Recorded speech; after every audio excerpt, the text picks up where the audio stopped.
Selamat siang para pemirsa YouTube. Kembali lagi kita di channel Samuel Eka Christian, masih dalam topik pengembangan potensi masyarakat dan sumber daya alam yang ada di RW 02. Saat ini kita di rumah Bapak Narto. Beliau adalah penggagas dan membuat layang-layang aduan. Kita langsung saja ke topik pembicaraan. Jangan lupa di subscribe, komen dan share link saya, jangan lupa like. Selamat siang Pak Narto. Selamat siang Bapak Samuel. Bisa diceritakan Pak Narto profil jenengan, nama jenengan dan latar belakang jenengan? Nama saya Narto, saya dari Bakalan Kerajaan, RT 4 RW 02. Klub saya namanya FA Club. Pak Narto di sini ini pembuat layang-layang. Pembuat layang-layang. Untuk ide awal atau gagasan awal membuat layang-layang itu dimulai sejak kapan, Pak? Memang dari kecil memang sudah hobi. Hobinya? Sudah hobi bermain layang-layang. Mungkin dari udah 10 tahunan itu kita membentuk klub. 10 tahun? Iya, sudah 10 tahun membentuk klub. Baru itu ada ide-ide daripada kita beli layang-layang, masalahnya kita kan banyak orang banyak. Jadi kita bikin aja, om, kita bisa gitu loh. Pembuatan layang udah dijual atau cuma sekedar konsumsi sendiri? Konsumsi sendiri untuk klub memang. Sebetulnya layangan ini FA ini memang tidak dijual, memang untuk khusus klub memang. Ya. Untuk saat ini dijual berarti? Untuk baru-baru ini. Baru-baru ini. Untuk jenis-jenis layangan, Pak, jenis-jenis layangan apa sih yang Anda buat bersama teman-teman ini? Sementara ini bikin layangan ini ya layangan aduan, cuma layangan aduan ini. Aduan ya. Iya. Kalau layangan yang lain, masuk apa? Layangan hias gitu, buat nggak? Sebetulnya bisa, cuma kita gak ada waktu mungkin kalah sama ini yang diutamakan sudah diutamakan ya, aduan, untuk layangan aduan. Tapi misalnya ada pesanan gitu, hias itu juga ngelayani ya? Kalau ada waktu. Kalau ada ya? waktu, kalau kita mampu. Baik, dalam pembuatan layang-layang ini, jenengan mengutamakan apa ini di layangannya, kualitasnya seperti apa yang jenengan buat? Kalau kualitas layangan ini mulai dari serutan ini memang benar-benar halus. Terus iya, serutannya ini memang benar-benar halus. Iya. Halus banget memang. Terus dari modal lengkungan ini memang benar-benar sama. Jadi nggak ada ukurannya itu, Pak ya? Iya, ini nggak ada. Ini kadang ada layangan yang sini nggak imbang ini loh. Memang ini kalau ini memang benar-benar yang kita halus. Terus dari kualitas layangan kalau memang sudah halus, sudah kenceng begini, layangan itu dari tingkat kelincahan, kecepatan itu memang sudah dapat. Kelincahan dalam hal apa nih, Pak, layangannya? Kelincahan itu kalau kita main layangan itu seperti yang kita mau, kita harapkan, kita inginkan ya. Kita ke kanan juga ke kanan, ke kiri ke kiri. Nah, itu layangan kalau kita inginnya ke kanan cuma digoyang gini tuh langsung layangan ikut ke kanan sesuai dengan harapan kita. Nah, ini. Terus gini Pak Narto, ini ya, layang-layang ini untuk aduannya apa ada pembeda masalah bahan dasarnya bambu ini, apakah ada pembeda dengan layangan-layangan yang lain? Maksudnya ada. Bambunya itu diambil yang bongkot atau yang gimana? Kalau bambu keseluruhan bisa. Kalau enggak harus bongkot, enggak harus yang Pas, yang ujung. Cuma kita pilih yang bener-bener memang udah tua dan bener-bener kering. Ini untuk kalau layangan memang untuk layangan lomba ini. Terus jenis bambunya, Pak? Kalau orang ini kita untuk sayap ini kita pakai apus, memang bambu apus. Tapi untuk tajuk ini untuk kalau orang Jawa bilang ajek-ajek. Nah, ini petung. Oh, beda. Jadi antara yang horizontal sama vertikal beda ya? Beda. Oh. Kita Ya. tapi ini biasanya sesuai selera masing-masing. Kadang ada yang semuanya pakai petung, full petung ada. Kalau kita sesuai memang permintaan berarti, Pak? kalau kita memang dari dulu memang apus ke andalan kita memang apus. Ini untuk Pak Narto, maaf, ini untuk motif yang ditaruh di muka layangan ini apa sesuai dengan pesanan atau mungkin Pak Narto punya Desain sendiri? Nah, ini memang benar-benar desain kita sendiri. Ini gambar-gambar kita sendiri memang. Jadi kalau orang beli ya beginilah adanya. Jadi nggak bisa kita melayani kan, kalau cuma 100 rugi dengan Sablon. pengerjaan sablon. Berarti ini ya, sebenarnya nyablon sendiri. Iya, nyablon sendiri. Oh, nyablonnya Ini sendiri. semuanya kita kerjakan sendiri. Dari desain sablon itu kita sendiri memang. Dari arko ini kan kalau bahasa gaulnya sekarang arko, ini namanya rancangan ini arko. sekarang ya. Rancangan itu arko. Arko bahasa gaulnya sekarang arko. Jadi arkonya ini kita buat sendiri dari arko sampai ke pengerjaan sampai sablon sampai kita sendiri. Oke, baik. Untuk kuantitas Pak, untuk kuantitasnya jenengan itu bisa membuat dalam sehari itu berapa? Kalau kita nggak bisa banyak memang, kita kan jaga kualitas untuk pemesanan ini, kita memang jaga kualitas. Jadi ini cara serutnya aja memang benar-benar halus, semuanya memang benar-benar rapi. Jadi kita dalam sehari ini mungkin paling banyak cuma 25. 25 biji Iya, dalam sehari. 25. Ini itu pun sudah agak Maksa ya. maksa. Maksa. Iya, agak maksa. Jadi dalam satu hari itu kita hitungannya 8 jam kerja atau sampai lembur padahal untuk menghasilkan 25. Kalau kita bikin layang-layang ini kan prosesnya memang enggak ya bisa sih sebetulnya bisa kita langsung jadi bisa.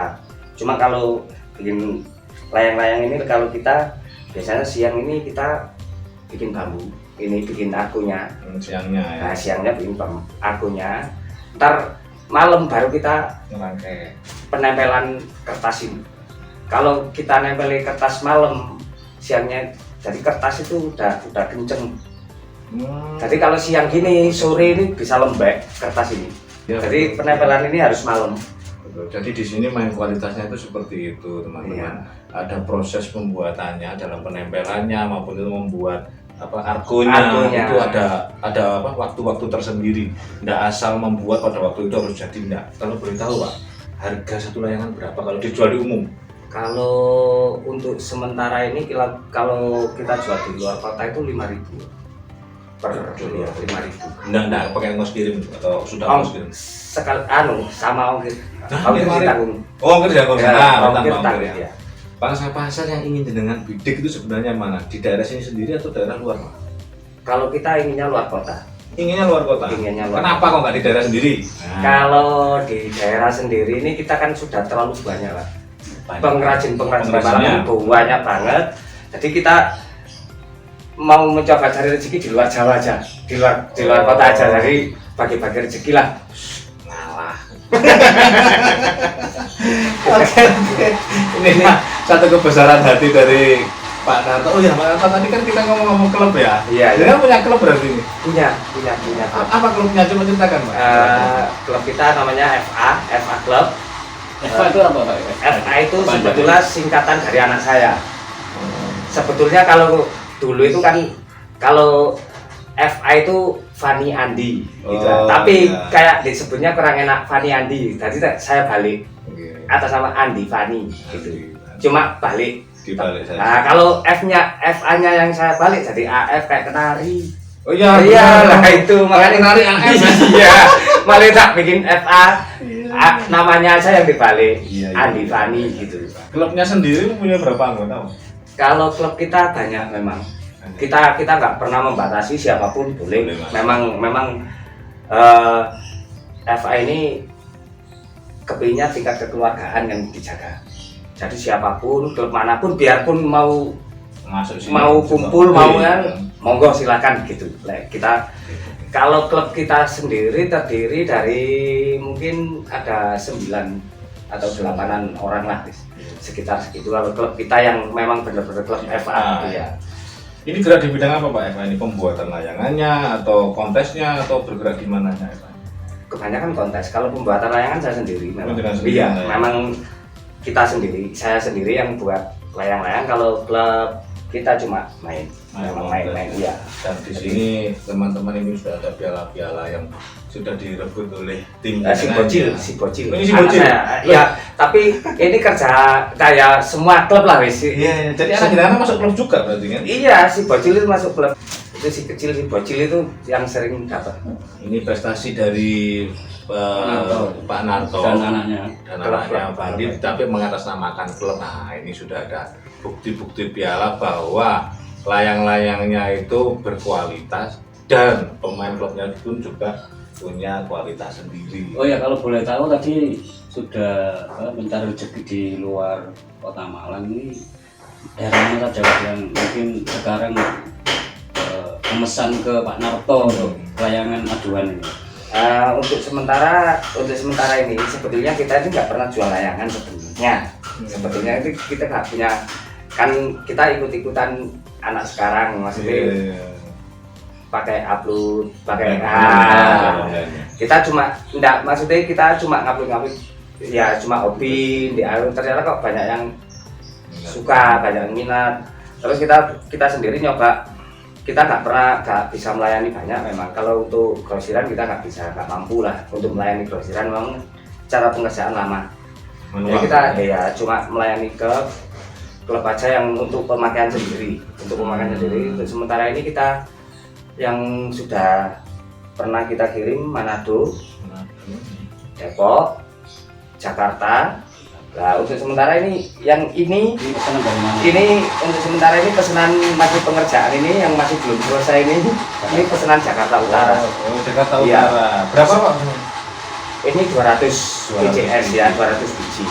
Jadi kalau sebetulnya kalau kita mau banyak sih kota-kota lain yang mau pesan, mulai dari Pekalongan. Terus kalau nggak mampu itu ditolak Pak? Ya enggak ya, kita cuma masih banyak pesanan kan. Cara pengerjaan kita sendiri, kita nggak punya tukang, nggak beda sama orang ya. Kalau memang bisnis, orang-orang itu punya tukang semua. Jadi terkadang kita jualan gak biarpun kita nggak bisa bikin layangan, tapi kita ada tukang yang bikin, kita coba pemasarannya. Apa sementaranya Pak Narto untuk peningkatan produksi, apa enggak perlu apa itu misalkan kita cari teman atau orang yang dipekerjakan untuk membantu Pak Narto, tapi dengan syarat sudah dipantau terus oleh Pak Narto sehingga kualitas tidak mengurangi gitu Pak. Jadi untuk penambahan apa itu kapasitas tapi tidak mengurangi kualitas. Apa ada keinginan seperti itu? Depan seperti itu Pak? Sebetulnya ada keinginan seperti itu, ada. Kadang-kadang orang kalau dengar sekian males itu loh, yang kita sulit untuk kendalanya di situ. Iya, kita sulit malah. Sebetulnya klub kita sendiri semuanya bisa bikin layangan. Bisa ya? Bisa, semuanya bisa. Dengan kualitas yang seperti ini bisa. Bisa, cuma terkadang ya itu kadang-kadang mungkin ya mohon maaf ya, hasilnya sedikit, jadinya mau ngerjakan mending ngerjakan. Iya, mungkin jadi pilih-pilih kerja lah. Tapi kesulitan dalam pembuatan untuk bahan bakunya ini tidak sulit Pak ya? Kendalanya ada Pak gitu? Kalau bahan baku insya Allah tidak sulit, kan kita cuma membutuhkan bambu hapus. Pencahayaannya itu lebih mudah kalau hapus. Kalau memang petung ini kan agak sulit, ini masalahnya kan ada ukuran. Jadi sekarang kan nggak ada sambungan. Ada sambungan ini kan kita cari bambu petung itu kalau sampai ukuran 60 cm itu tinggal kesulitannya. Kalau hapus ini panjangnya memang banyak panjang. Rosnya itu rosnya banyak panjang. Oke Pak Narto, ini dari semua yang kita bahas menuju ke intinya ini di pertanyaan terakhir. Apa sih harapan Pak Narto bersama teman-teman ke depannya untuk prospek atau program layang-layang jenengannya apa harapan? Kalau harapan FA Club sendiri sih ya inginnya pengrajin Kota Malang kalau bisa itu saling mendukung ya, saling menyupport satu sama lain. Kalau bisa juga membesarkan nama baik Malang. Kalau di luar kota itu biar terkenal, oh ini loh Kota Malang, oh ini loh layangan ciri khas Kota Malang. Kalau saya itu seperti itu. Kalau bisa itu Sekota Malang saling membantu itu Pak. Jadi semua layang-layang Malang itu kalau bisa sama. Nah itu loh tuh yang dari komunitas sama. Untuk membesarkan layang-layang Malang. Nah ini loh. Jadi kita saling tukar pendapat. Oh rancangan ini kalau bisa gini. Iya. Ada nggak harapan yang lain selain untuk harus bersatu ya, kan Malang harus bersatu. Ada nggak harapan lain dengan untuk pemerintahan? Nah untuk ke Bapak pemerintahnya sendiri kalau bisa itu saling ininya ya menyupport, memberikan arahan atau mungkin memberikan panduan untuk pemasaran apa yang di luar kota. ini loh, biar dikenalkan sama, kalau apalagi kalau bapak pemerintahnya mau ini loh layangan Malang. Iya, tak ikonnya ini loh layangan Malang loh. Bapak pemerintahnya yang mengenalkan malah lebih Lebih diperhatikan. lebih Mas. diperhatikan.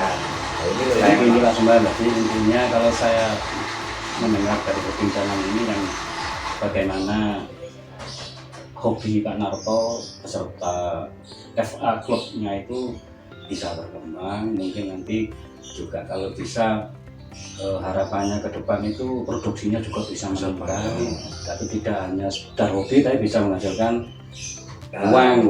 Apalagi untuk situasi COVID ini kan Iya. harus betul-betul kreatif kita untuk mengolah otak kita untuk bisnis apa yang bisa untuk menghidupi keluarga itu misalnya. Oke, terima kasih atas sambutannya di kunjungan kami ini Pak Narto. Semoga semua harapan jenengan dan harapan kita semua untuk bisa memajukan ekonomi warga, terutama warga masyarakat di RW 2 ini bisa terwujud. Amin, amin, Kita amin. semua bisa bersatu untuk menciptakan bahwa di Malang punya banyak ikon, punya banyak peluang untuk bisa kita kenalkan di dunia luar. Baik pemirsa, cukup sekian dari bincang-bincang ringan kita, ngobrol asik bersama Pak Narto. Kita jumpa lagi di channel saya berikutnya. Tetap ikuti channel Samuel Eka Christian bersama kita membangun Indonesia. Assalamualaikum.